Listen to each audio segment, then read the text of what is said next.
everyone, welcome to Soulful Conversations with Madhuri Govindu. Right now, today, I have this privilege of introducing to you TD Richardson, who is the CEO of Divine Savagery.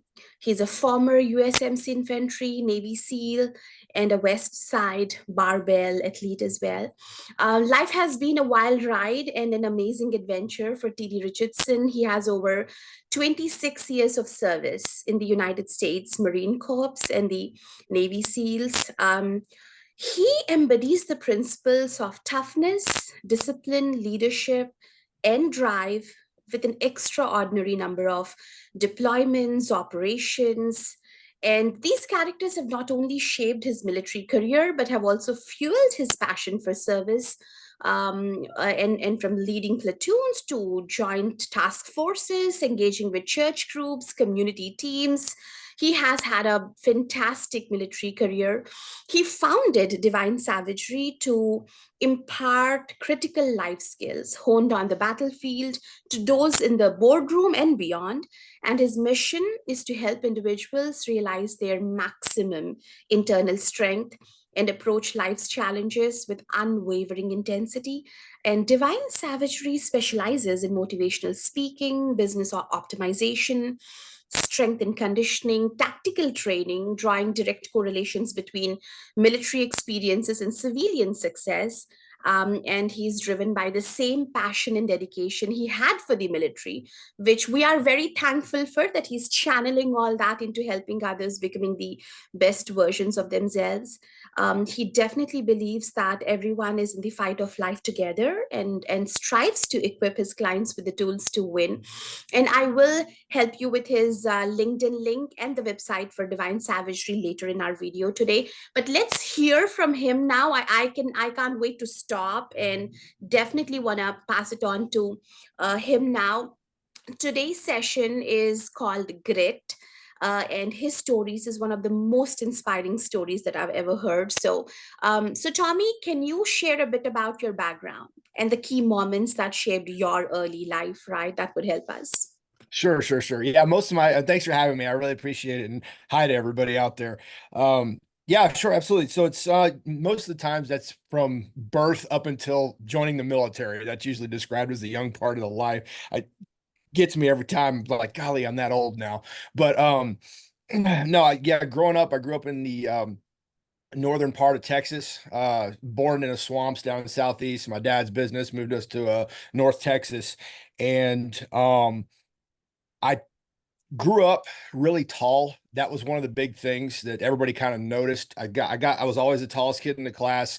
I didn't really, I didn't really have a lot of weight added to me at the time, and that kind of made me a lightning rod for criticism.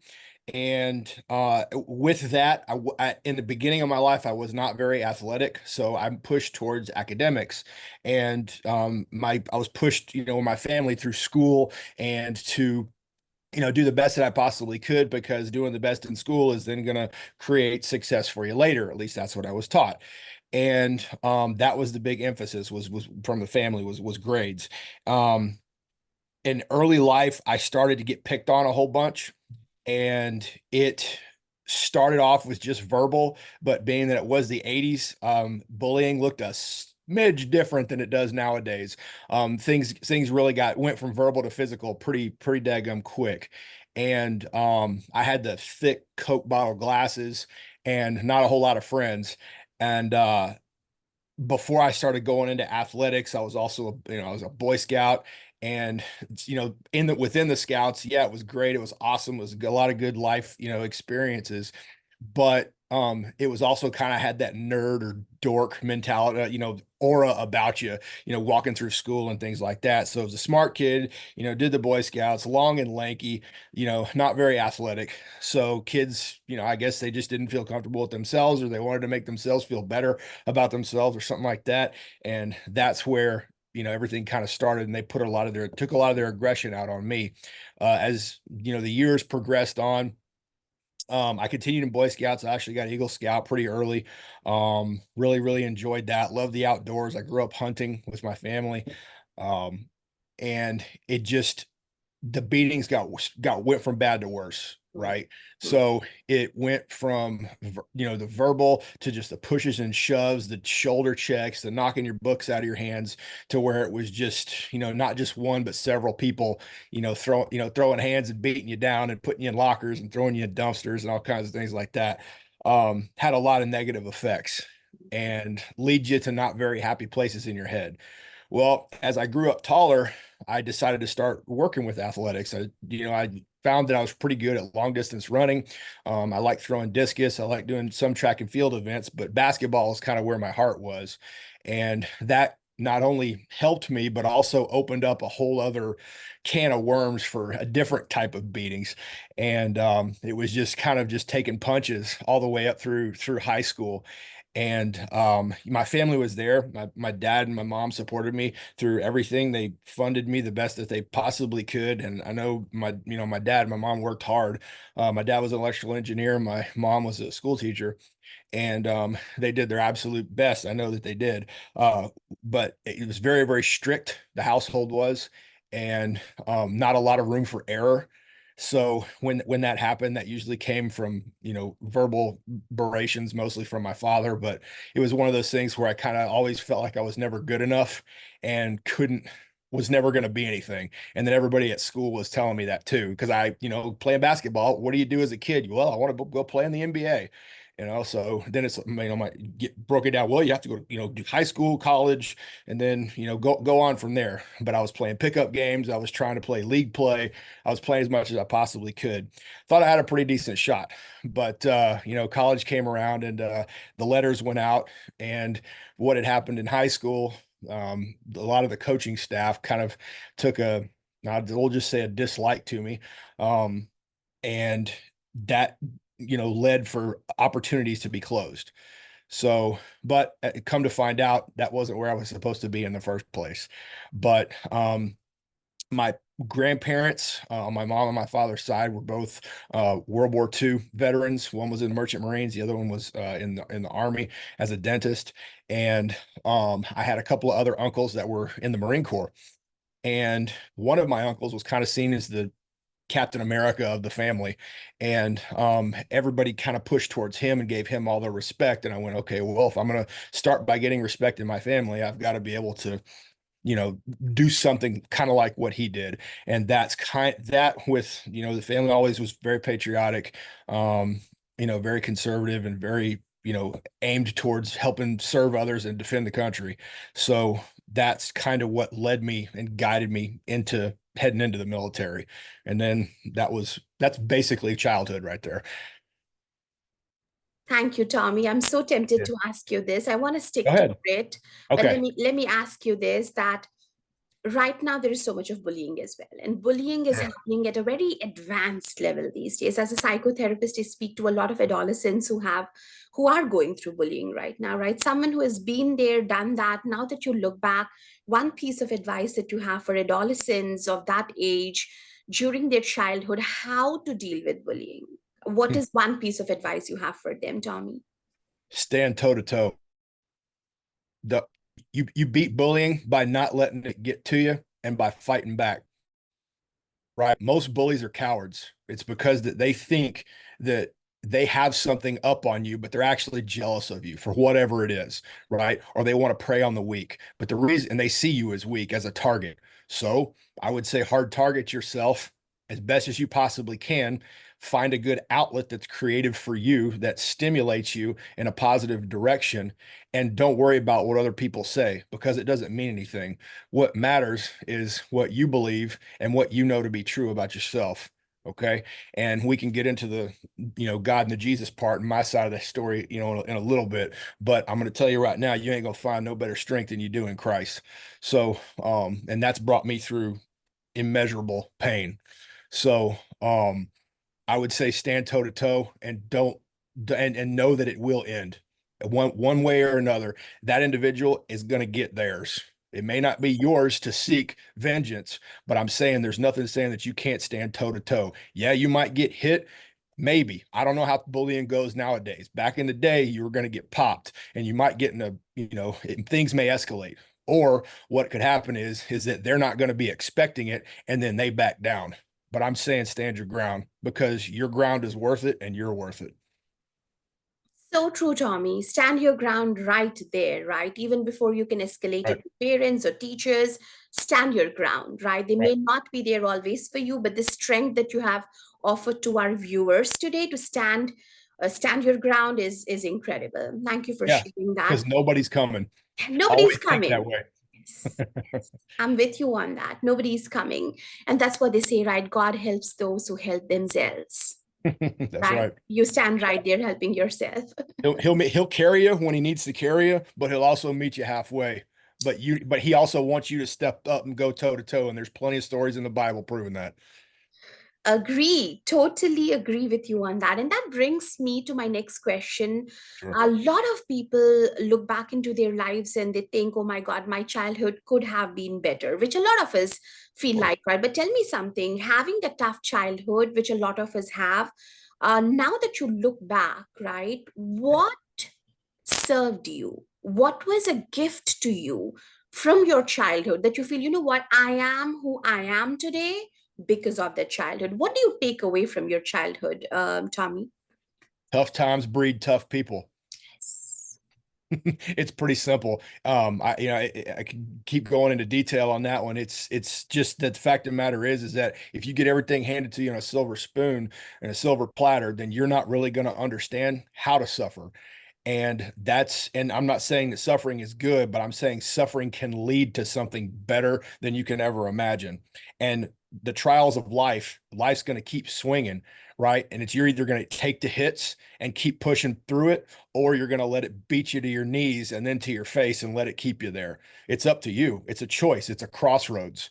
So I'm thankful that it did happen, not in the moment because it was terrible, but in the fact that I came to that crossroads and I chose to veer to the side of strength and overcome than to the side of succumb and let it beat me and then become nothing.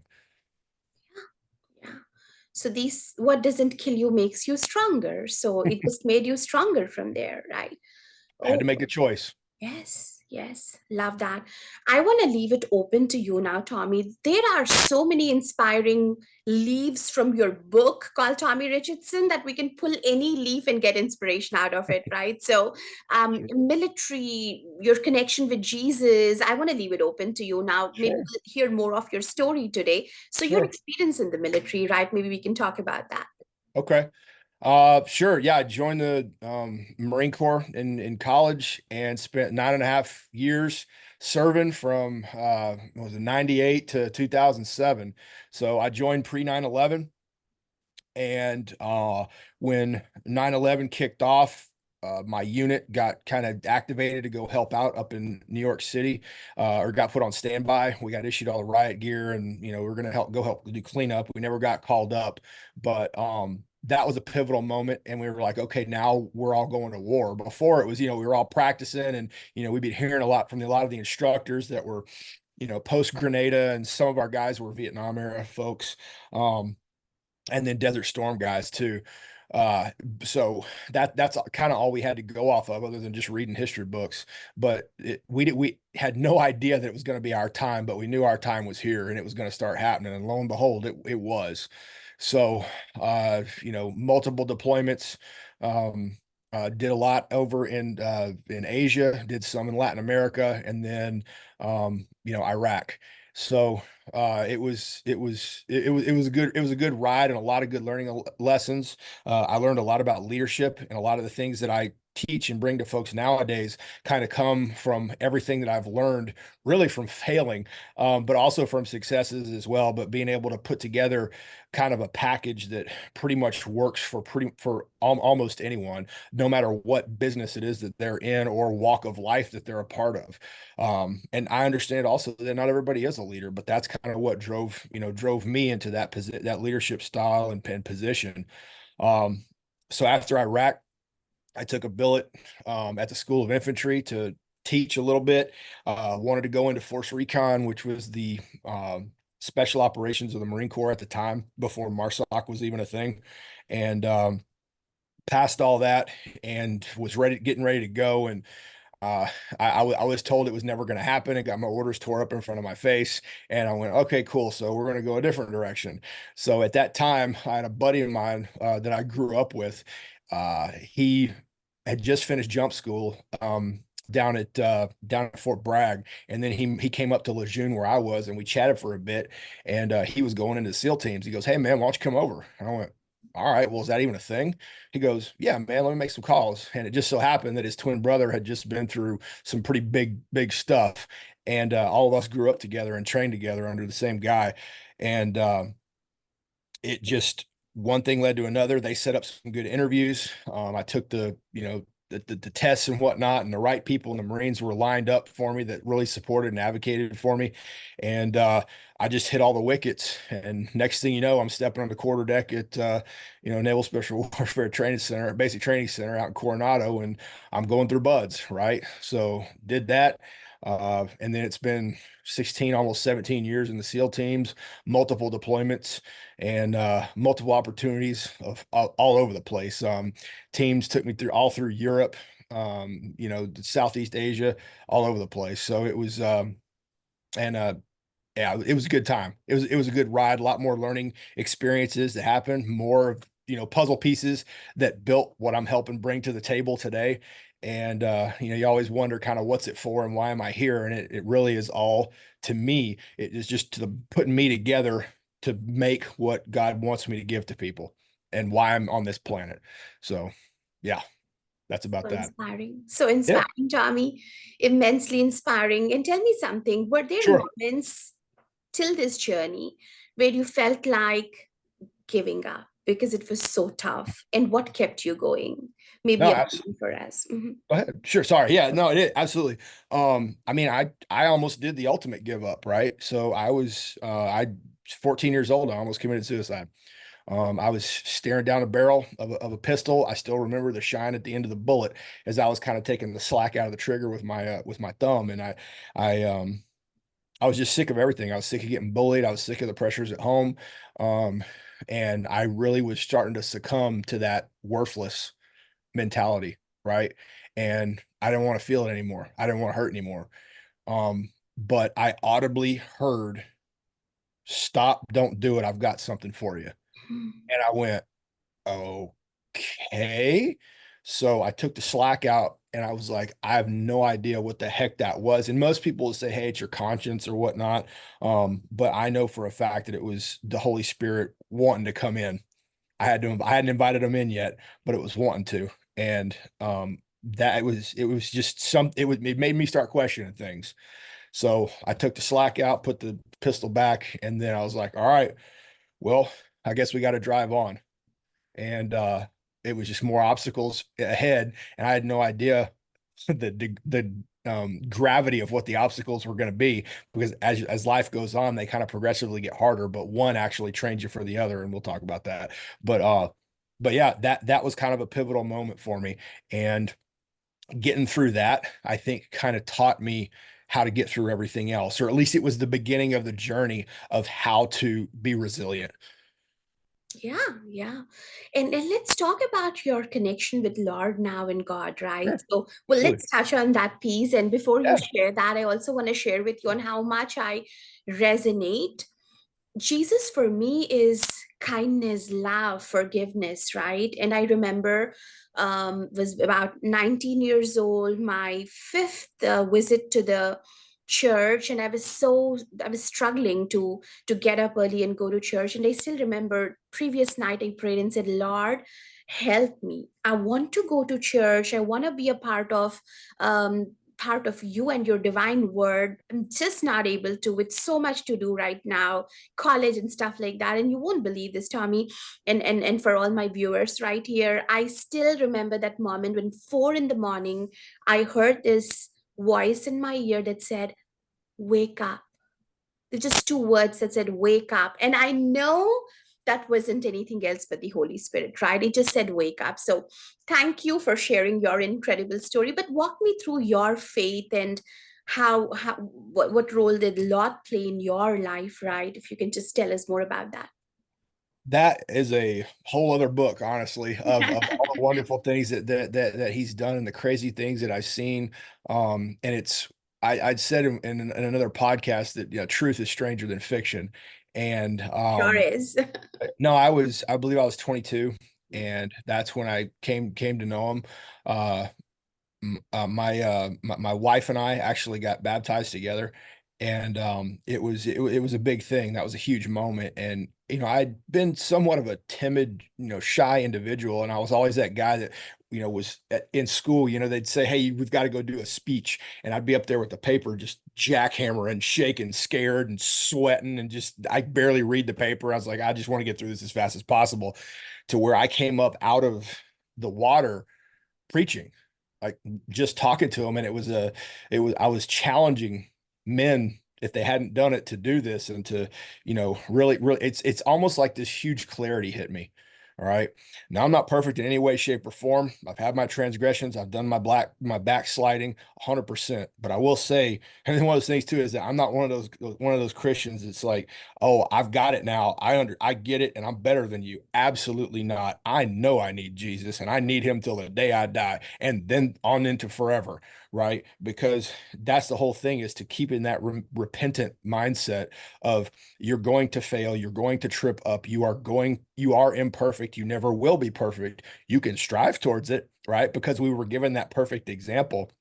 But I think through the years of my faith, and multiple tests and trials and tribulations, on both on and off the battlefield, it's just been one thing stair step into another, and it's shown me the diversity of the enemy, of Satan, right? Of that he knows you better than you do. He knows the Bible better than you, and he can twist things into sounding and being absolutely beautiful and perfect, and that leads nothing to chaos and destruction, right?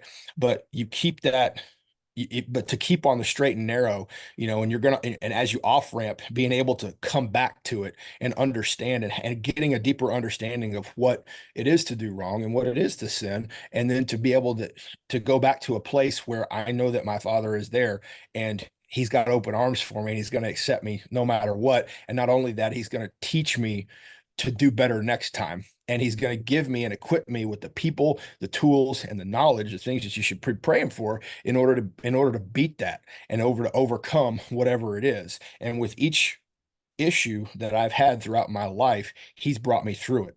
Right. I mean, to the point to where, I would be laying hands on, every fob that we went to overseas. I would go and pray around the entire area. I remember one Afghanistan deployment. I did that. And 3 days after we left, the little bee hut, the little spot where I lived, actually got rocketed and blown to pieces. There was Mm. nothing left where I was sleeping 3 days after I left. So, to me, it's protection, right? I've seen RPGs getting shot at my helicopter and gone, for whatever reason, right underneath. I've, lived through multiple IED strikes, a couple of helicopter crashes. I've had an airplane directly hit by lightning that I was on, and it lost power and dropped about 2,000 feet, and then all of a sudden power came back up, had a huge char mark on it. I've ridden a couple of birds in on fire. I, I can't tell you how many gunfights, but it's just, no matter what, even if I was, in a period of sin or something like that, he was always there, and he always protected me. And I could pray out of absolutely any situation. I'm not saying it's an excuse to, but it's a learning point in order to do better for the next time, right? It's always there. And you have until your last breath, which nobody knows when that's going to be able to come to him and tell him how sorry you are, and that you absolutely mean to do right by him. And it's also another thing where it was, okay, am I doing things for God, or am I doing things for self? Because that's a thing that a lot of people fall into. And I see that a lot too, the me stuff, and it's you against you, and all this other things. Well, I mean, okay, maybe to an extent, sure, you got to be able to believe in yourself. But the fact of the matter is if you were wonderfully and beautifully made, which I say if you were, and you realize that, then all that other stuff doesn't matter. It kind of falls away. So now it's like, okay, I have this temple that God made that is me. How can I make that as good as possible? And with that comes the whole wellness piece. And that's kind of what I do and share and help people out with is, the exercise part, the food, the sleep, getting everything right to make sure that temple is prepared for whatever task God has for you. And he puts everybody and gives everybody different gifts in order for that to be their platform, to be able to reach people. You go through what you go through for him, to give him the glory. So you understand that that's your place, that's your purpose, right? And you don't do it for your own glory, you do it for his. And you want to be that guy or that gal that goes up at the end and he doesn't say, "Turn from me, I never knew you." Yeah. That's the one thing that you want to get away from. You want to have him go, "Well done, true and faithful servant." Right? So, but there's only one way to do that, and that's through Jesus. And that's and people want to see it as sunshine and rainbows. And I've said that in another podcast, like it's call it cotton candy Christianity, right? Where it's just sweet and it's all full of hot air. Well, it's not. You've got eternal pain coming, right? If you choose wrong, why would you ever want to go against that? Or why would you want to roll the dice with something like that? Plus the fact is that the fight, no matter how you look at it or no matter where you come from, the fight's coming. Yes. Now, how are you going to fight? Are you going to, and you want to talk about resilience and how to do it? If you have the creator of all things on your side, you ain't losing. You just got all you're going to do is you're now going to be equipped for the fight. I think a lot of people sometimes they think, hey, if I become Christian, all the pain goes away and everything's fine. No, the fall happened. So guess what? Death, hell, and the grave is what you deserve. Yeah. All of us do. Yeah. But at the same time, that's why Jesus came for us. That's what's so awesome about him, right? Is he did that and he absolutely suffered. And again, that's where I get my resilience from, right? Always look back to the story of what he had to go through. I ain't never going to come close to that, right? And if he can do that back in a time where there especially wasn't near the advantages that we have nowadays, then whatever little thing that's going on now that I might be suffering through, I can get through it Yes. one way or the other. I'm going to get through it. And I do. Yeah. Yeah.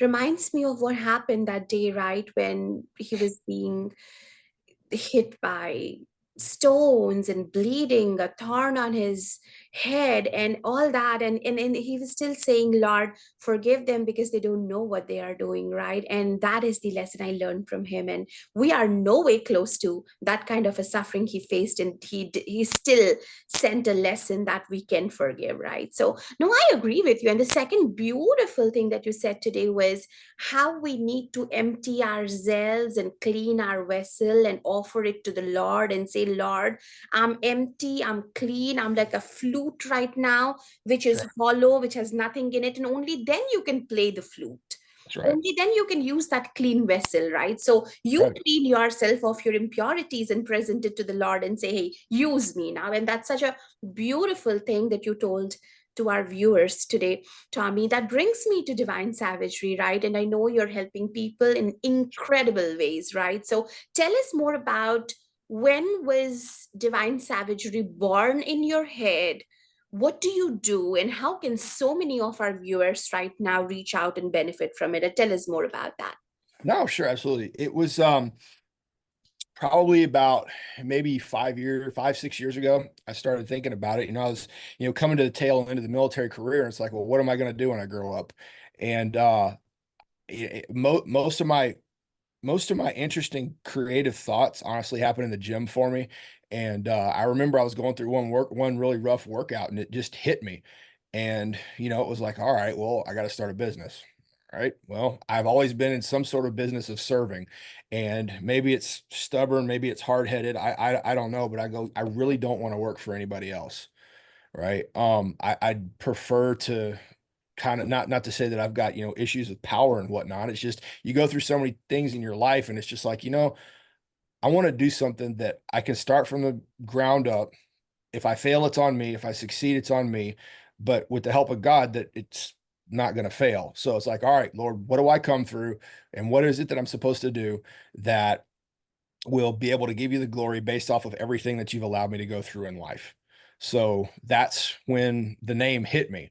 He's like, all right, we're pushing towards the divinity, right? We're pushing towards the divine. We're going to strive for perfection, even though we're never going to get it. So that's where the divine came from. The white D is the power of Christ, right? It's pure, it's perfect, nothing can beat it. And then the savagery is where the me part comes in. And that's, to me, that's the intensity that through my trials and tribulations that God gave me. He made me a very passionate and intense individual. And that, and I know that's a negative connotation when a lot of people hear hear the word savage, and it can be. But however, it can also mean being able to have a whole lot of tenacity in wherever it is that you're going. And the blood is the blood of the enemy, and also the blood that Jesus spilt. That's the red for the S. So that's how it was born. And then it was, I want to take everything that I loved doing in the military and everything that I thought that I became, decently good at, that I could give to other people to help them either be better than me, or be able to conquer whatever enemy or whatever dragon is in front of them, and then have them be able to slay it. Right. Whether it be, in business, whether you're battling with leadership or you're battling with how you want to structure everything, so that's where the business optimization comes through. I'll go into a business and I'll show you, this is where your issues are. This is who's causing you problems. This is a toxic individual. These are some things. Here's how you task organize. And then here's how you build a head shed, or I'll use the King Arthur analogy, a round table of individuals at the top, to be able to serve the people. And with that service, you use servant leadership. And that's what I teach. And I use some of the principles and leadership traits I got from the Marine Corps and help push that into it, and use examples obviously from my life. And I have, the 14-point step on how to get through that. And I also do virtual as well, virtual leadership stuff. But that's what came with the business optimization. The speaking part, well, motivational speaking. I say that motivational just because that's what people recognize with. To me, it's more disciplined speaking. Right.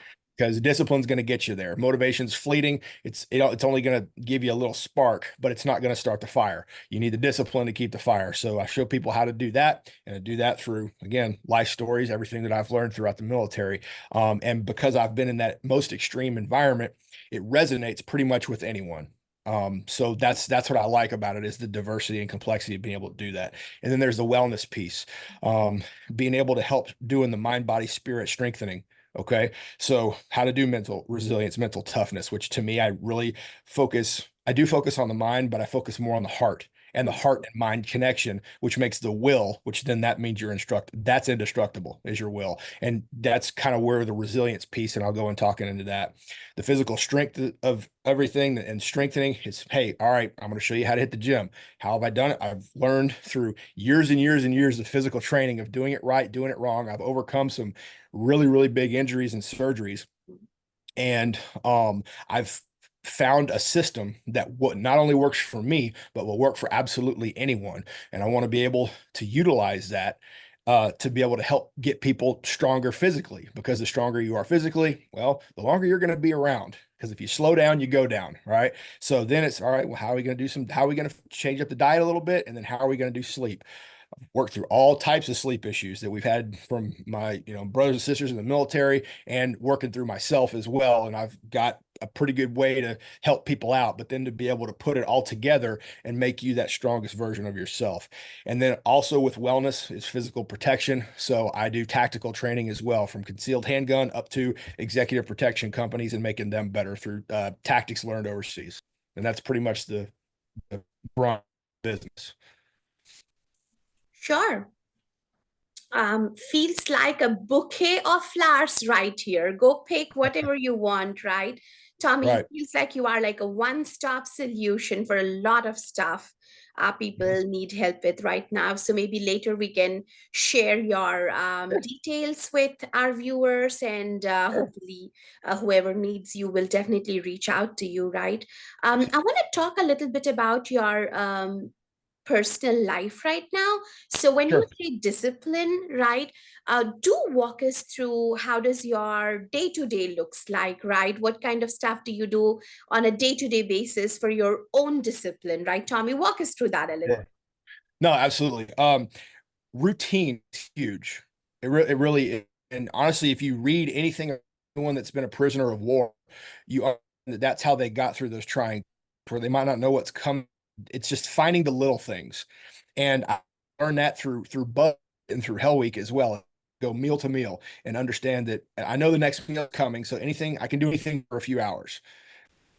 So what I try to do is, in the interesting thing about being an entrepreneur is that everything there almost isn't a typical day. Everything's changing. You're always looking for work from different people, the different outlets, and you've got to be able to flex and talk to people. And it's really fun. It's really challenging. But what I do is I wake up pretty much the same time every day, and I have my routine for the gym. Okay. Because I am a sponsored power lifter. So I know I have a competition coming up in March right now. And I know I work with my coach and I know what I have to do to train. So having that goal of, hey, this is not that I wouldn't go anyway because I love exercise, but having that goal, that micro goal 6 months from now, of knowing that that's coming, helps push you even harder to get where you need to be in the gym. So for me, it's 4 times a week. I know that I'm going to be doing on Monday, Wednesday, Friday, Saturday. I know I'm in the gym in the morning. After that, I know I'm eating, right? So I'm bookending my meals. I'm meal prepping. I'm making sure that everything is lined up, ready to go. That way I'm getting all the calories that I need and I can recover properly the way that I need to. And I know at the tail end of the day, I know when I'm going to be going to sleep. Unless there's some extenuating circumstance, I go to sleep at the same time every night. Reason being is because that's what's going to get your circadian rhythm right, and that's what's going to help you sleep, and you recover when you sleep from a numerous amount of things. I monitor my sleep for the REM, the deep sleep, the light sleep, how many times I'm waking up, brain activity, body temperature. I've got the whole gambit set up for sleep, but I go at the same time every night. What happens in between there is a balance between work and family.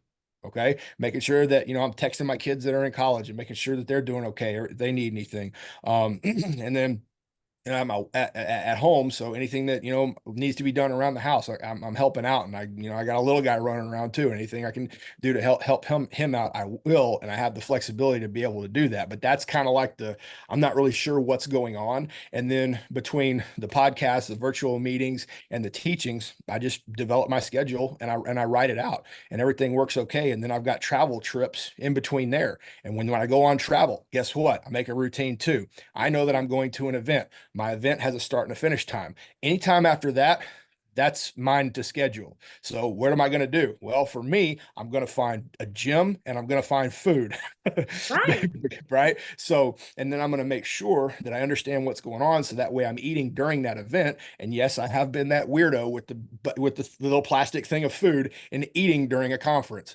I don't care. I have to get my stuff in. And if it helps somebody else understand that you need fuel for the fire, then maybe you need to start doing that too, right? Because I believe me, I've done the suffering, and like I said, I've done all the bad stuff. Learn to be better than me, right? And that's what I want to teach and help people do.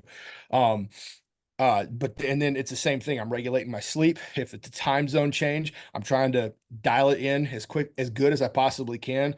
If it's an overseas thing, well, not all bets are off, but it's go there and quickly establish a routine as quickly as possible.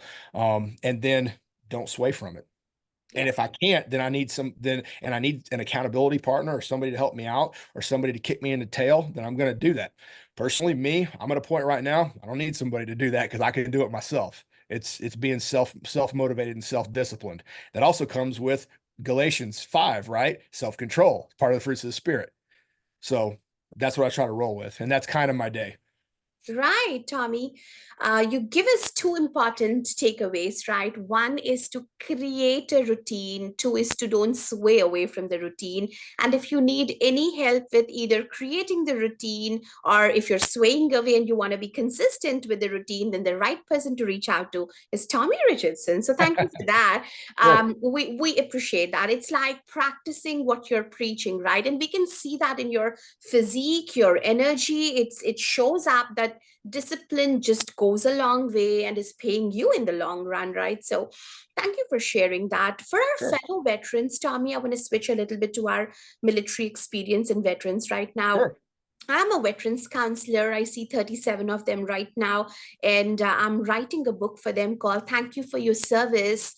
do you mean it when you say it, right? Yeah. Because sometimes this very line, thank you for your service, is used so loosely that I felt there is a bridge that we need to definitely cross over from what the our veterans think about the civilian world, and civilian world is misunderstanding about the veteran world. That's what the book is all about, and I'm trying to bridge the gap between both of these.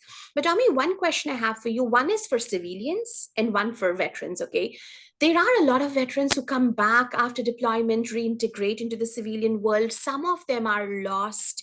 We do hear about so many veteran suicides, close to 17 or 22 every day, and a lot of homeless veterans right now. I would want to ask you, after all those experiences that you have there, one message that you have for veterans when they are in a very dark space, when they come back to the civilian world, not to give up. Like, what can keep them going in that moment? And you've been there, done it. You're like an alchemist who has healed himself like a phoenix, which is risen out of the ashes, right? That's how I look at you when I look at you. So yeah, what is one piece of advice you have for veterans right now who are probably in a dark space and listening to this podcast right now? Sure. Well, one, you're never out of the fight, and two, you aren't alone. The fight's going to keep coming. Like I said, it doesn't matter if you're a veteran or a civilian. It's life's going to beat you down. The whole thing is that what I encourage vets when I talk to them is whatever it is that got you through whatever you did in the military, that didn't go away. Yeah. It's still in you. So all I have to do is help tap into that, figure out what gives you purpose. That's the big thing. And a lot of times veterans will go to normal ho-hum jobs that don't necessarily have the some ways I could say excitement, but don't have the thrill, don't have the push, and don't have the end state of I'm really doing good for something bigger than me. Now, not everybody thinks that way, right? Some people everybody goes in for different reasons. But at the same time, again, it's like it's chasing that for us in my world, it's chasing that rush, Mm. and you can't really find that anywhere else. But like I said, you're not alone. When you step off the train keeps going and you're just standing there. But guess what? You ain't the only one that got off the train. There's other people out there. Reach out to other vets that are doing well, that are succeeding. And if they don't talk to you, keep going. Find one that will. And then latch on to them, right? And learn from them and then go start your own thing or find a business that's doing what it is that you want to do and gives you purpose and gives you fulfillment and go do that. But if when you stop, like I said, when you slow down, you go down. So if you stop and if you quit and if you start focusing inward, we always call it going internal. Once you go internal, that is your recipe for destruction. Mm. I say distraction and disruption and destruction. So don't focus on that. Focus on what you can do to take whatever it is that you learned in the military and be able to provide that as a service to someone else. There are jobs out there, there are people out there, and there are things that you are very, very much capable of doing, more so than anyone else. So don't stop, don't give up. You're not alone, and don't ever get out of the fight. Beautiful, beautiful. Those are such profound words of wisdom, right, Tommy? And I agree with you. I mean, just if you have to take a break, but don't give up. Don't Right. give up at all, right? Keep going. Absolutely. Find your tribe and tag along. Yep. And you will always find your tribe as long as you're searching. So yeah, Yeah. yeah, with you. And I want to ask you one last question before we do promise the viewers that we will get more out of you because there is so Sure. much more to get out of you, right? Sure. We Sure. will do a part two. But before we wrap up today, one question that I had for you is there are a lot of challenges that you have faced, right, from childhood, right? A lot of things that you have seen and gone through. Sure. What is one personal victory, Tommy, that gives you the most strength? You know, this was one thing that happened. I never thought I would come out of it, but I did.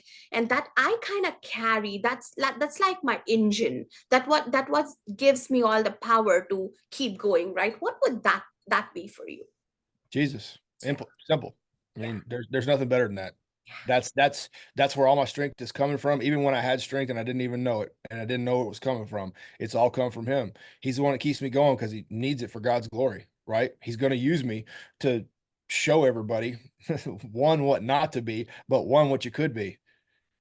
So, and to keep driving and keep pushing, and that he's waiting for you. But I mean, personal victory is understanding and realizing the way, the truth, and the life. Yes. Yes. And Tommy, that is a challenging one, right?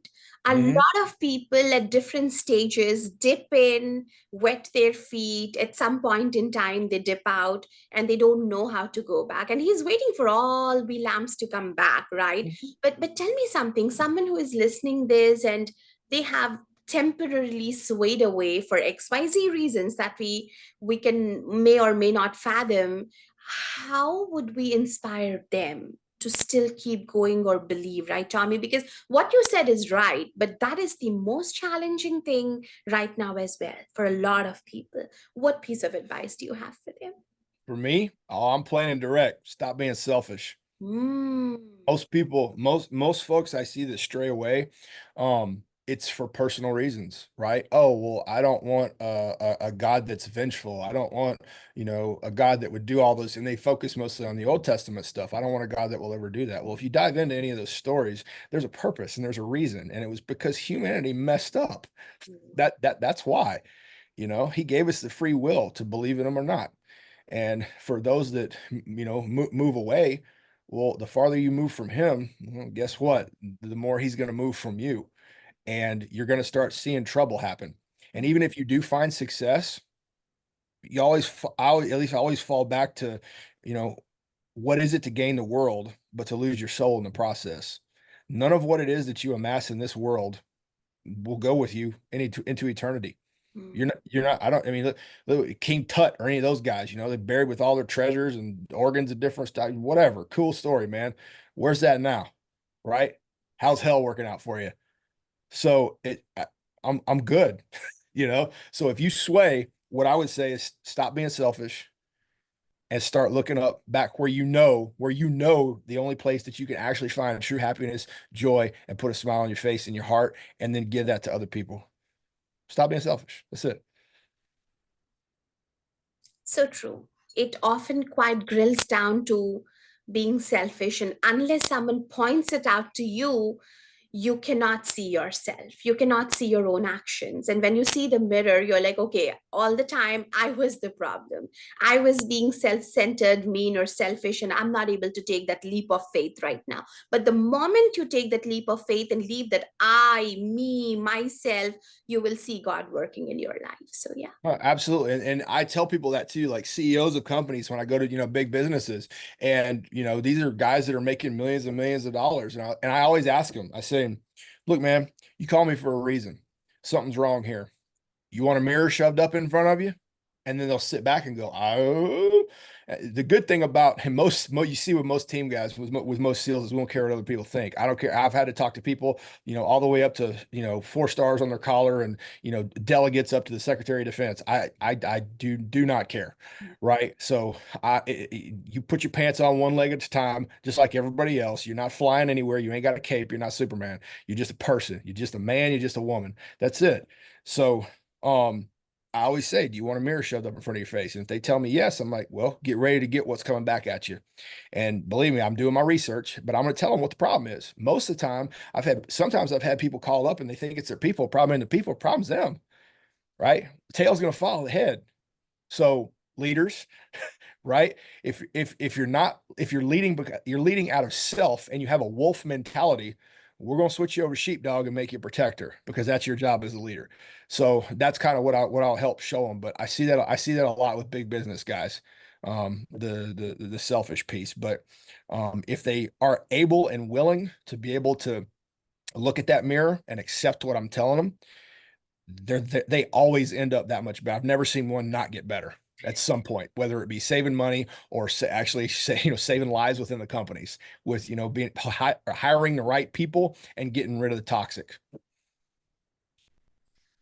Lovely. Tommy, I want to thank you for sharing your precious time and pearls of wisdom with us. And these are some very great nuggets that you've offered to the audience today. I want to tell everyone we will do a Tommy Richardson part two. And today we have learned a great deal about how to handle bullying or faith or what you have done in the veterans world and divine savagery. And I'm going to get you more details on DS so that you can reach out to Tommy when you need help. But Tommy, a leader is one who knows the way, shows the way, goes the way. You are doing it for us, and you're also showing other leaders how to do it.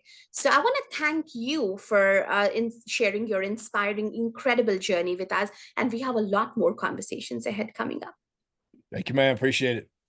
Thank you, Tommy. Huh? Yeah, well, I'll see you again then. And thanks to all who are listening to this podcast.